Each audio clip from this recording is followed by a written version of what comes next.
A terceira medida do sucesso.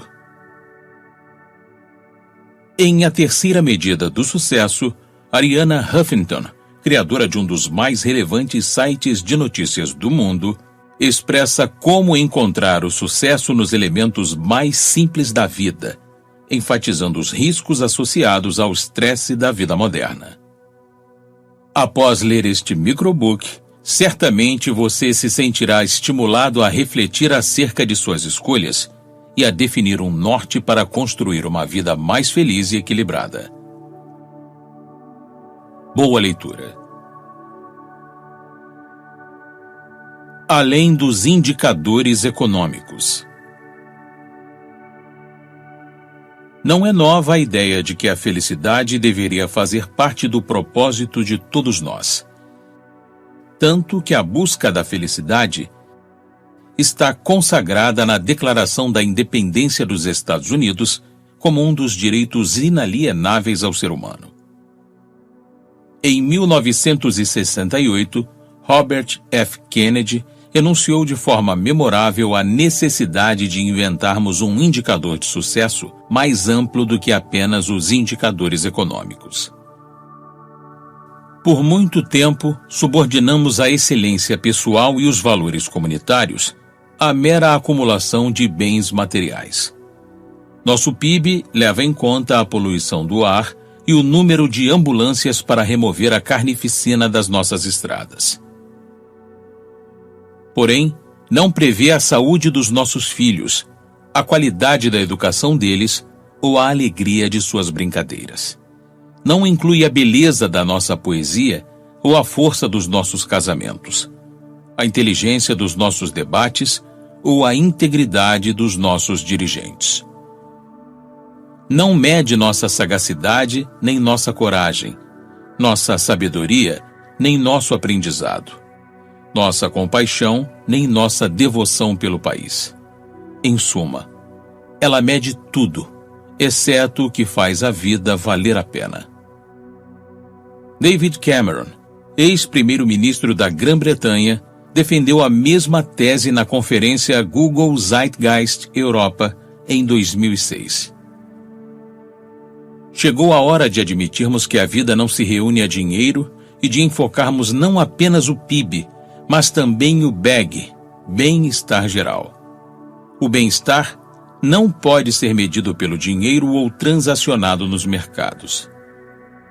Ele envolve a beleza da cidade, a qualidade da cultura e, acima de tudo, a força dos nossos relacionamentos.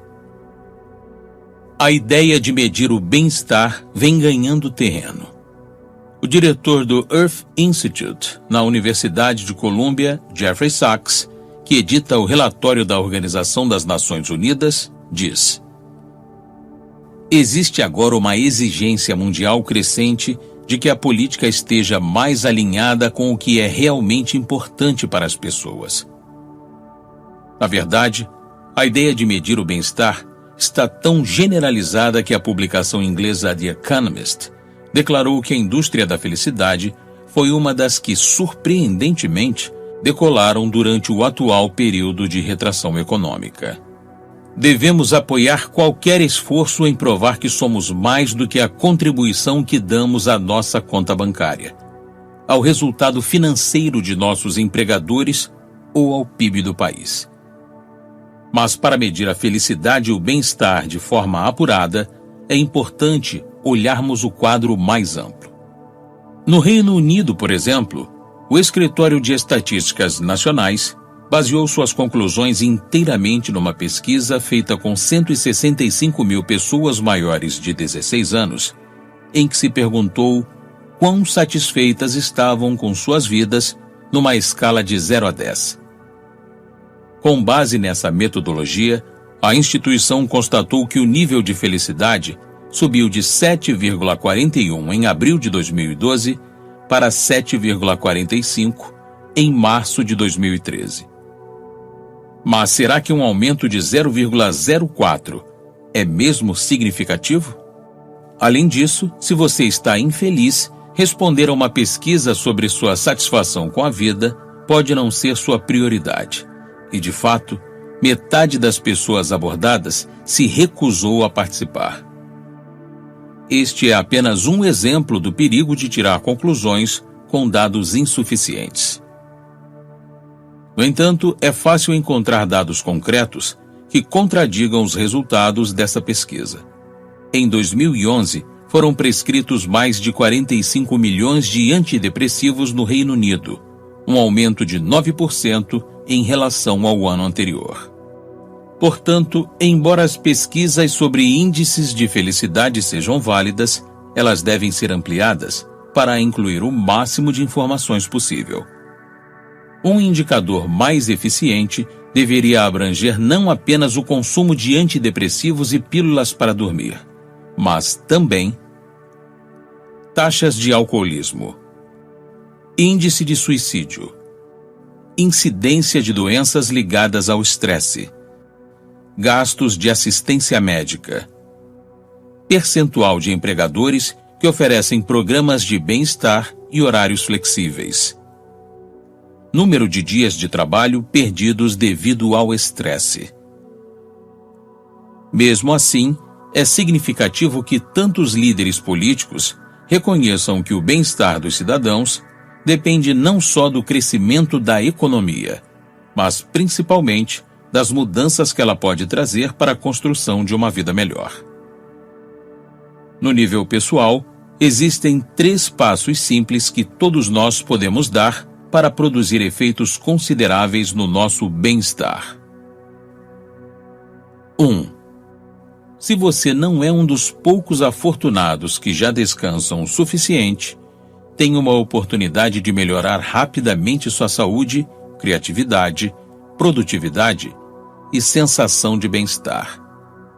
Comece a dormir 30 minutos a mais todos os dias. 2. Mexa seu corpo. Ande, corra, alongue, faça yoga, dance. Simplesmente se exercite, a qualquer hora. 3.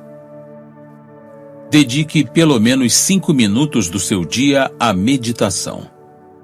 Mais adiante poderá chegar a 15 ou 20 minutos diários, mas apenas poucos minutos já são suficientes para criar um novo hábito.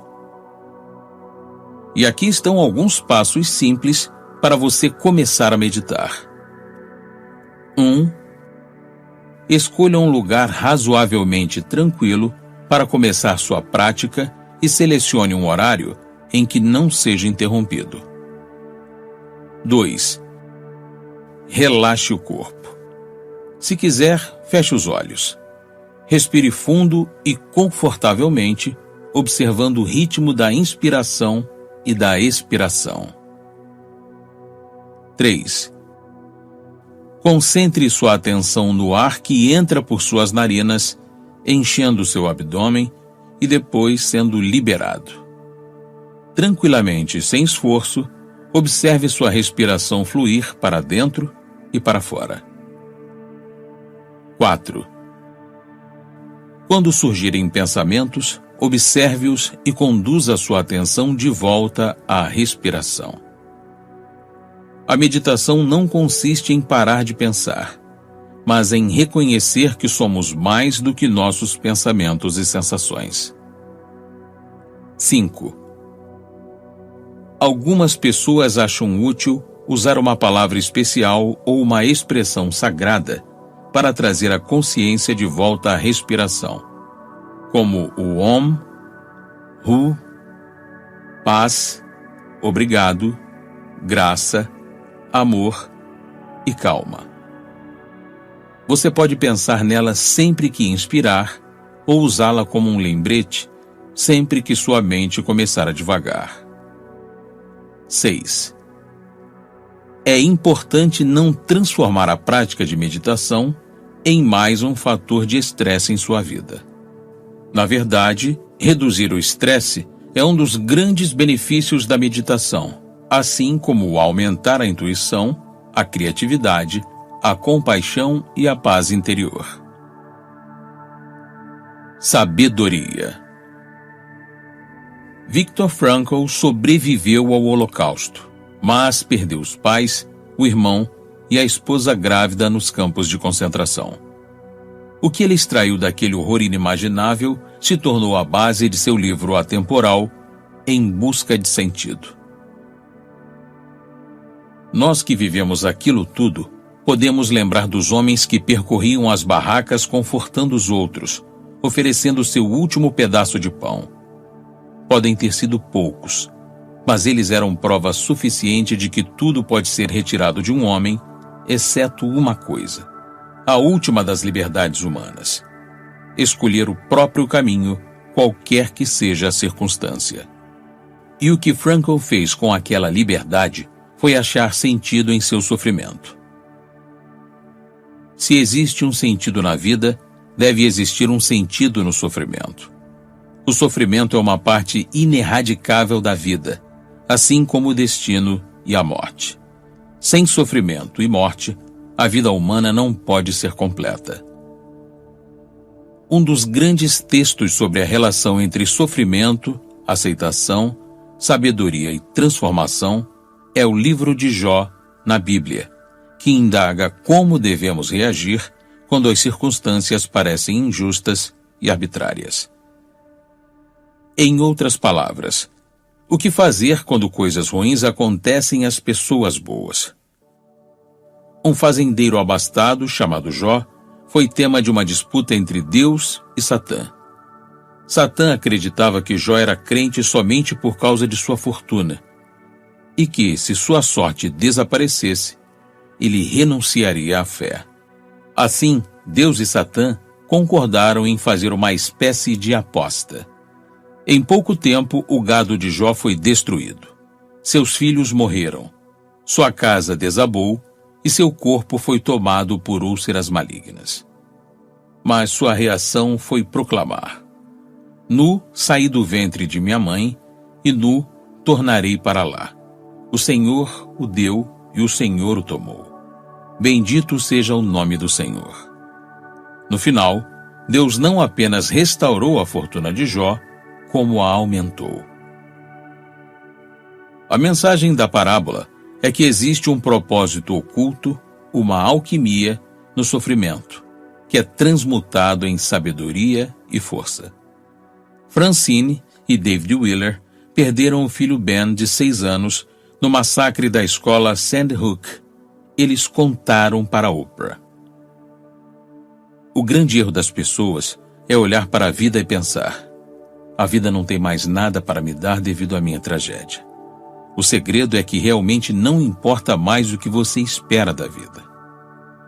Ser capaz de aceitar isso é um passo muito importante para sair das trevas. Você precisa tornar seu coração maior do que o buraco. Precisa tomar suas decisões com base no amor. Pois quando tomamos as decisões com base no medo, aí é que temos problemas. Nelson Mandela conquistou o mundo inteiro não porque foi prisioneiro político por 27 anos, mas devido à sabedoria que demonstrou após sua libertação. Quando transpus os portões rumo à liberdade, eu sabia que se não deixasse minha amargura e meu ódio para trás, estaria ainda na prisão. A maneira como reagimos às adversidades pode fazer uma enorme diferença à nossa saúde e à nossa vida. O psicólogo Salvatore Maddi e seus colegas da Universidade de Chicago estudaram mais de 25 mil funcionários da Illinois Bell Telephone, depois que a empresa reduziu seu pessoal pela metade. 2/3 da amostra entraram em colapso. Tiveram ataques cardíacos, entraram em depressão, sofreram crises de ansiedade, se envolveram com álcool e drogas, se divorciaram ou reagiram com violência à demissão dos colegas. Mas 1/3 dos funcionários foi resistente e prosperou apesar das mudanças estressantes no ambiente de trabalho. Destes, os que ficaram na empresa chegaram ao topo. Os que foram embora abriram os próprios negócios ou conseguiram empregos importantes em outras empresas. O que os pesquisadores constataram foi que aqueles que conseguiram fazer as mudanças na companhia serem bem-sucedidas empregaram um comportamento com base em 3 atitudes. Primeiro houve o compromisso, decidir se envolver e tentar fazer parte da solução. Depois veio o controle, lutar para manter um espírito de resolução em vez de resignação. E enfim, veio o desafio, encontrar meios de usar a crise para se fortalecer, desenvolver resiliência e crescer. De acordo com Lawrence Gonzalez, autor de Sobrevivência Profunda, Quem Vive, Quem Morre e Por Quê, diante de situações ameaçadoras à vida, 10% das pessoas permanecem calmas, concentradas e vivas, enquanto as outras 90% entram em pânico. Por que essa diferença?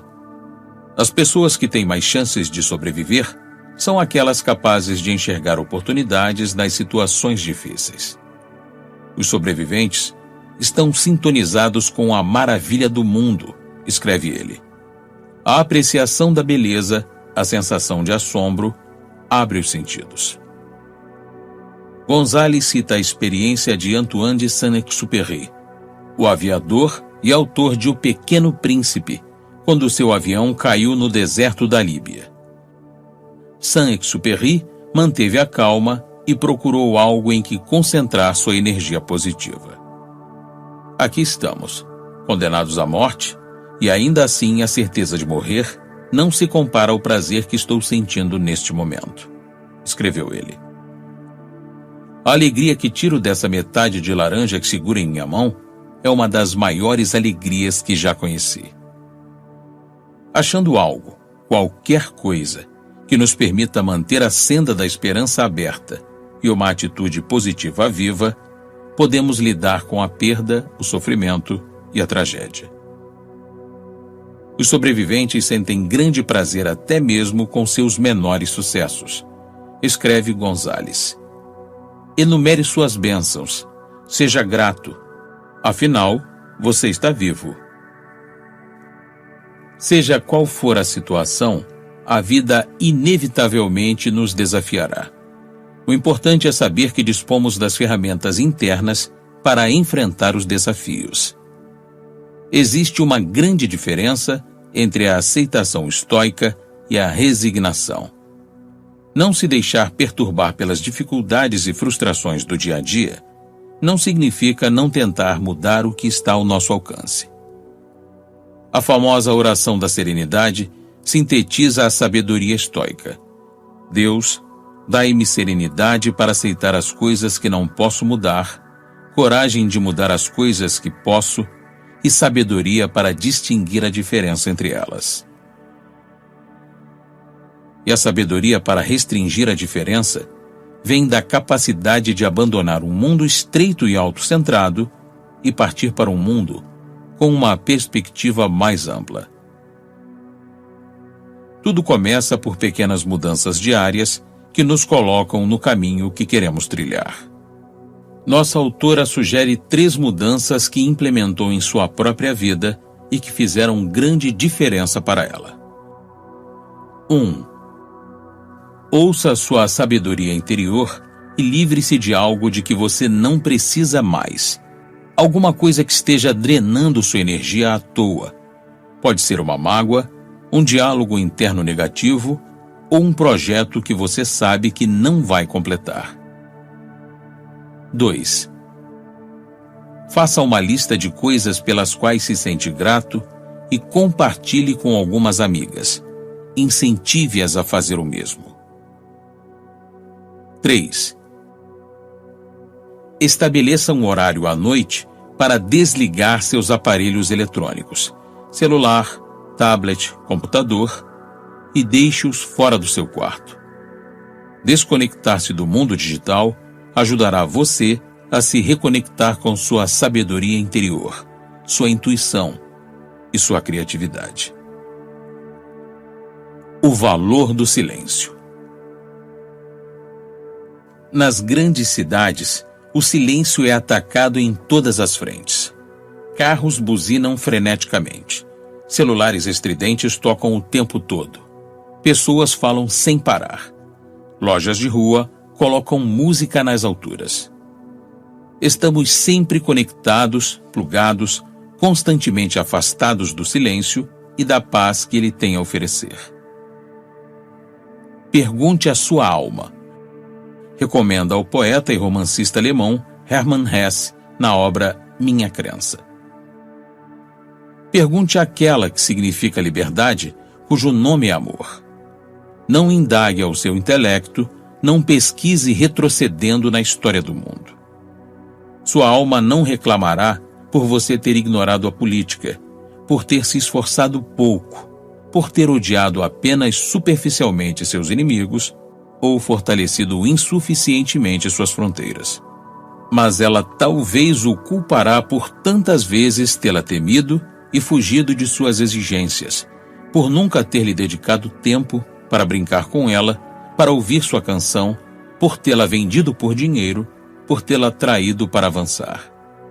Você será neurótico e inimigo da vida, assim diz sua alma, se me negligenciar, e será destruído se não se voltar para mim com um amor e um interesse totalmente novos. Muitas pessoas que procuram paz e desejam abrir um espaço na rotina para o silêncio interior costumam buscar retiros, mosteiros, templos ou mesmo locais afastados em contato com a natureza para o despertar da alma. As férias, os feriados e os finais de semana em geral são as épocas em que podemos nos recarregar espiritual e fisicamente, pois temos um tempo para desacelerar e explorar nossa capacidade inata, mas adormecida, de admirar e reconhecer a abundância que existe em nossa vida e à nossa volta. Momentos verdadeiramente sagrados podem ser vividos quando observamos o cotidiano com olhos descansados, admirados. Mas a triste realidade é que muita gente não consegue se desligar nem mesmo quando a rotina faz uma pausa. Para essas pessoas, as férias apenas aumentam o nível de estresse, a quantidade de compromissos diários e o desconforto por não estarmos sendo produtivos. E nem pensamos em abandonar o celular, que nos mantém conectados ao mundo que pretendíamos deixar para trás. De acordo com um estudo recente, 58% dos trabalhadores americanos não sentem qualquer redução do estresse como resultado de suas férias. E 28% deles retornam ainda mais estressados do que quando partiram. Sem uma renovação espiritual, só poderemos contar com experiências negativas. Como escreve o Dr. Rick Hansen, neuropsicólogo da Universidade da Califórnia, o cérebro é mestre em desenvolver sua estrutura a partir de experiências negativas. Mas é incapaz de fazer o mesmo com as experiências positivas. Para reverter isso, Dr. Hansen explica: precisamos instalar experiências positivas, dedicando os 10, 20 segundos extras para intensificar sua instalação na estrutura neural. Ou seja, devemos dedicar tempo a admirar o mundo à nossa volta, sentir gratidão pela nossa vida e superar a tendência natural de focar o negativo. E, para que tudo isso se torne parte de nós, temos que desacelerar e deixar o encantamento acontecer no seu ritmo. O fogo também queima aquele que o atiça. As pessoas já realizam muitos atos de bondade. Portanto, como colocá-los em evidência? Como ajudar a aumentar e replicar essa bondade até atingirmos uma massa crítica? Nossa autora relata que seu sonho na década de 1990 era criar um canal de TV que tivesse a programação toda voltada para a cobertura daquilo que ONGs e voluntários vinham fazendo ao redor do mundo, de forma que o serviço comunitário fizesse parte da nossa vida diária.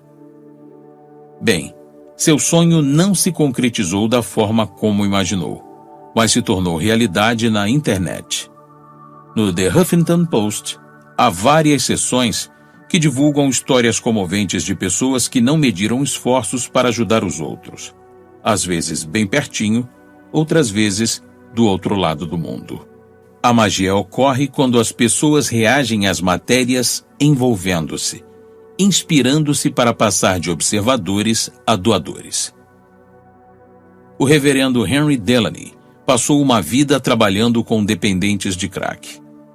Ele disse algo que capta o que acontece com o serviço comunitário. É como colocar um atiçador no fogo. Após um tempo, o fogo queima o atiçador também.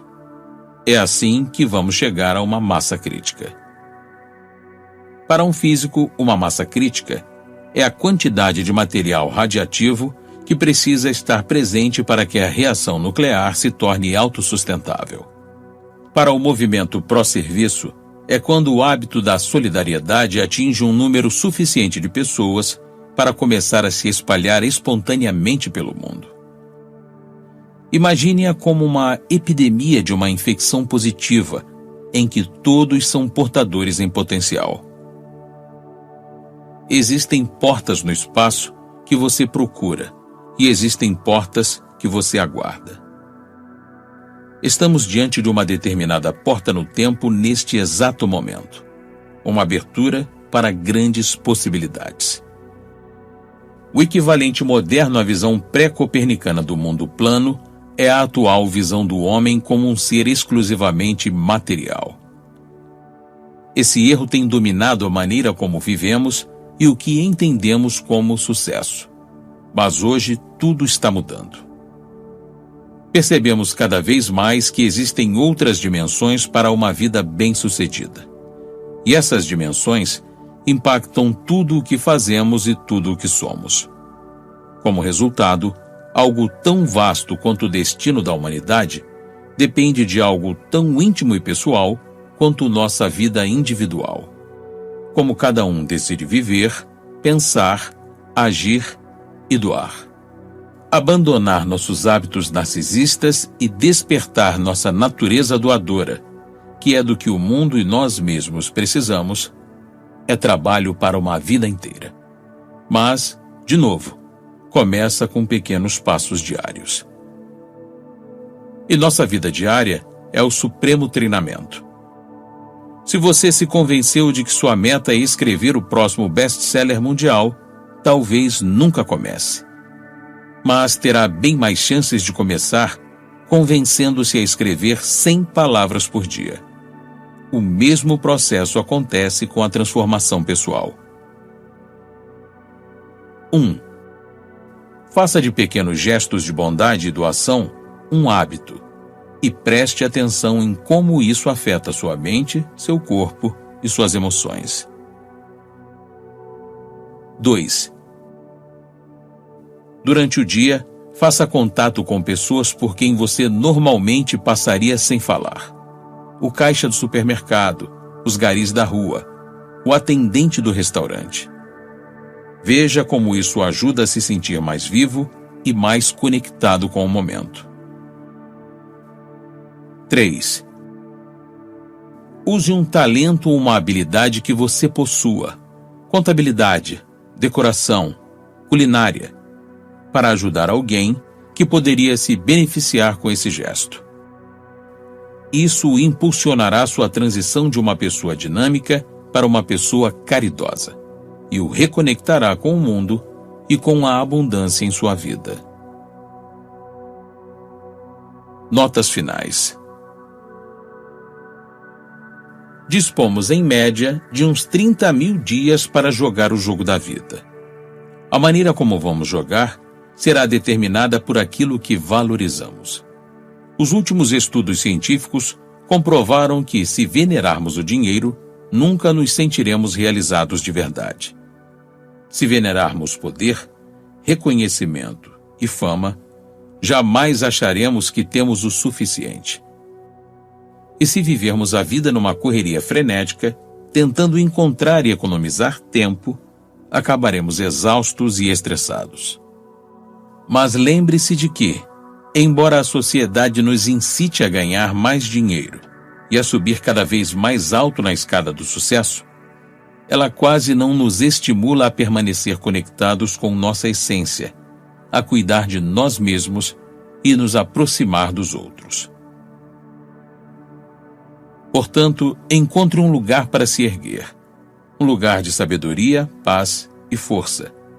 E nesse lugar, refaça ao mundo a sua própria imagem, de acordo com sua definição do sucesso, de modo que todos nós possamos prosperar e viver com dignidade, alegria, compaixão e, é claro, mais amor.